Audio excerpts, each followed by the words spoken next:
नमस्कार मित्रों, आज के शानदार से क्लास में हम लोग करेंगे हिंदी मछली चैप्टर के 10 नहीं 20 प्रीवियस ऑब्जेक्टिव क्वेश्चन, जिसमें से आपको 15 का जवाब देना होगा। 15 का जवाब दे देंगे और कमेंट कर देंगे तो हम उसका रिप्लाई देंगे और हो सकेगा तो कुछ इनाम भी मिलेगा। तो चलिए शुरू करते हैं। पहला प्रश्न है कि झोले में कितनी मछलियाँ थी? तो 5, 3, 2, 6। कितनी मछलियाँ थी झोले में? तो ऑप्शन नंबर बी होगा सही जवाब, 3। चलिए फिर इसके बाद अगला प्रश्न को देखेंगे कि संतू के घर से 3 मील दूर कौन सी नदी थी? मोहरा नदी, गंगा नदी, यमुना नदी, कावेरी नदी। तो इसका ऑप्शन नंबर ए होगा सही जवाब, मोहरा नदी। फिर प्रश्न नंबर 3 है कि संतू क्यों उदास हो गया? मछली के कटने से, मछली के मर जाने से, मछली के चोरी हो जाने से, मछली के भाग जाने से।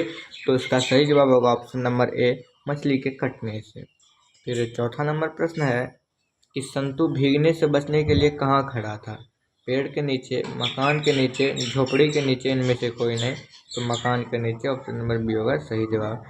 पांचवा प्रश्न है कि पिताजी किससे नाराज थे? संतू से, भग्गू से, नरेश से, इनमें से कोई नहीं। तो वो जो नाराज थे, ऑप्शन नंबर सी, नरेश से नाराज थे। कौन नाराज थे? पिताजी।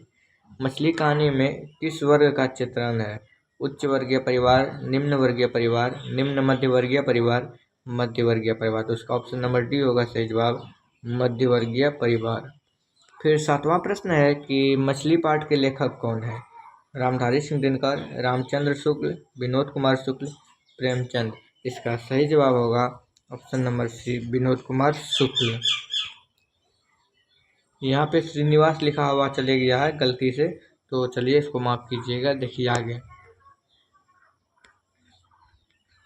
मछली कहानी में किस वर्ग का जीवन वर्णित है?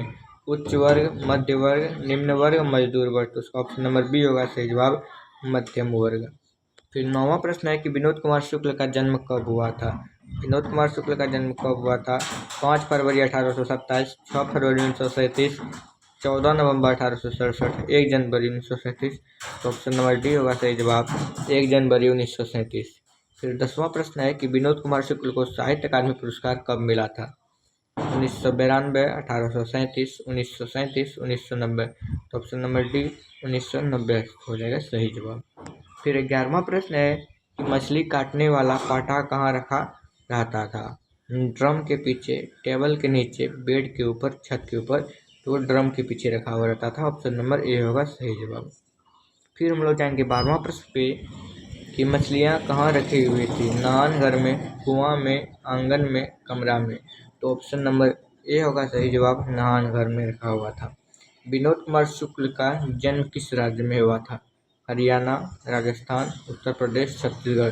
तो ऑप्शन नंबर डी हो जाएगा, छत्तीसगढ़ में हुआ था।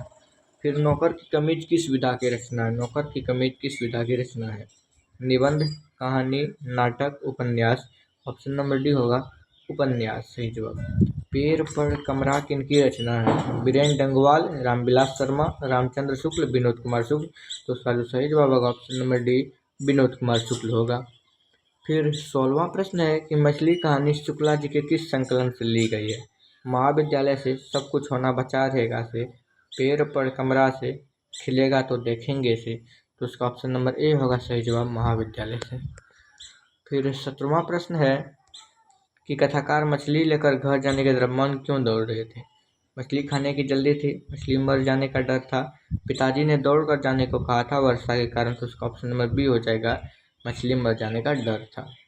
कौन ठंड से कांप रहा था? कथाकार, संतू, भग्गू, कथाकार की बहन। तो जो ठंड से कांप रहा था वो था संतू, ऑप्शन नंबर बी। और इस चैनल पे इसी तरीके की वीडियो आते रहेंगे, तो इसके लिए इस चैनल को सब्सक्राइब कर ले और इस वीडियो का आनंद ले और अच्छी से अपनी पढ़ाई को अच्छे से कर पाए। मछली से कौन डर रहा था? संतू, भग्गू, कथाकार की माँ, कथाकार की बहन। तो मछली से डर रहा था संतू, ऑप्शन नंबर ए होगा सही जवाब। किस मछली की आंखों में झांकने से अपनी परछाई नहीं दिखती है? तो वह मृत मछली, ऑप्शन नंबर बी। और हाँ, अगर इसका PDF लेना हो तो व्हाट्सअप चैनल पे आ जाइए। व्हाट्सअप चैनल पे आने के लिए बहुत सारा वीडियो हम लोग प्रोसेस बता चुके हैं, और इसी तरीके के वीडियो पाने के लिए चैनल को सब्सक्राइब कर लीजिए। इस पर बैच लॉन्च हो चुका है अच्छा वाला, और देखिए इस चैनल पर सिर्फ आप सभी को ऑब्जेक्टिव क्वेश्चन ही कराया जाएगा। अगर आप लोग बोलेंगे चैप्टर पढ़ाने के लिए तो वो भी हो सकता है, लेकिन उसमें थोड़ा परेशानी अधिक है। तो चलिए मिलते हैं नेक्स्ट वीडियो में, तब तक के लिए आप लोग अपना प्यार बनाए रखिएगा।